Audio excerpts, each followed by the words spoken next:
welcome back to the African Diaspora News Channel. I am Wongel Zelalem bringing you this report. Today's report comes from the Gambia. A Chinese company is trying to take away the land of women that are gardeners and their survival depends on it. So these women are fighting for surviving in their own land. There are about 50 women that make their living from cultivating that land and selling what they're able to get from that land. But this Chinese company has decided that they want to take that land. They're currently begging the government, the Gambian women are begging their governments and their authorities to help with this case. iGambia wrote an article on this. Let me read for you. We'll come back and discuss. Chinese owners of Golden Lead Fisher Mill Factory, a company known for its disregard for environmental safety, are caught in a stern case of grabbing land from women gardeners in the Gambia. Golden Lead Fish Mill Factory intends to expand its factory, notorious for poisoning several aquatic reserves in the Gambia. Golden Lead is one of 3 Chinese-owned fish meal plants operating along the coastline of the Gambia. 2 others, the JXYG Factory and Nassim Fish Mill Company, all situated in southern part of the Gambia. They are both being under intense criticism for their utter disregard to safe and friendly environmental industrial operations, especially on their waste disposal methods. The Chinese company is seeking to expand its operations by acquiring more lands by any means possible. According to the residents, the company is conniving with some unscrupulous authority to achieve their aims of taking over their lands. The garden, which is used by more than 50 women, has been in existence for close to 20 years. The women gardeners on Wednesday broke into tears after receiving the devastating news that they should vacate their only horticultural garden because the land ownership has allegedly been transferred to the Chinese company Golden Lead.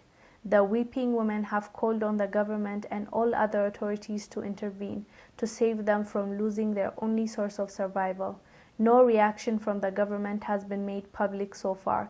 Residents in the area are infuriated because of the activities of the Chinese-owned company. Environmentalists and scientists advocates warned are wreaking havoc on the environment, local employment, food security, and the tourism economy in the Gambia.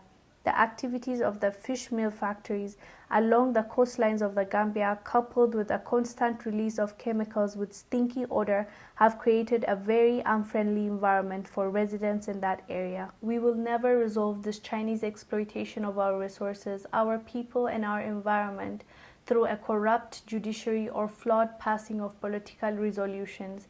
Smiling and making good speeches, no, Prince Ibrahim, a community leader, wrote. Amid claims and counterclaims as to how the Chinese came to claim proprietorship of the said land, youth activists across the country have vowed not to allow the Chinese to encroach on the women's garden. Many in the Gambia continue to fault the central government for its suspicious silence over the activities of the Chinese in the country, especially in the fishing and mining sector. This makes me really angry. The fact that these women, that's their country, that's their land, and they've been working on that land and surviving off that land for 20 years. These foreigners came to their land, they're making money off of their land. Now they want their land, not just to profit off of, but to own it.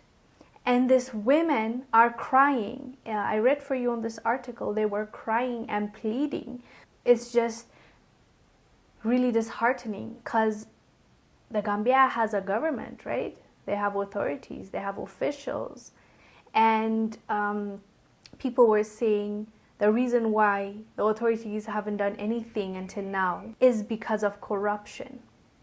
If these women go to the court and ask, for justice, if the Chinese men or the company owner contacts them behind the scenes and gives them money, it's settled. No one cares about these women. The people that are there in power places, spots, are being bought with money and they don't care.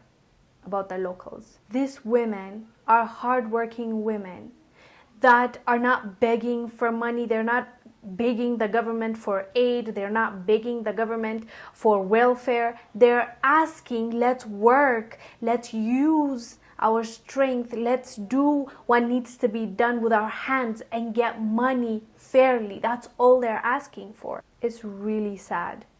It's really not fair. And I'm glad iGambia reported on this. We'll keep you updated. We will check for this story as well, because there needs to be pressure on the government and the authorities, because these women deserve to have their own land and it should not be taken away from them. If anything, the government should support them, should fund them, should not allow a foreigner to come and take their land. This is nonsense, and I can't believe it's happening, but it is happening. We will keep you posted. We will make sure to be on top of this, and if there's any update, we'll come back and report to you.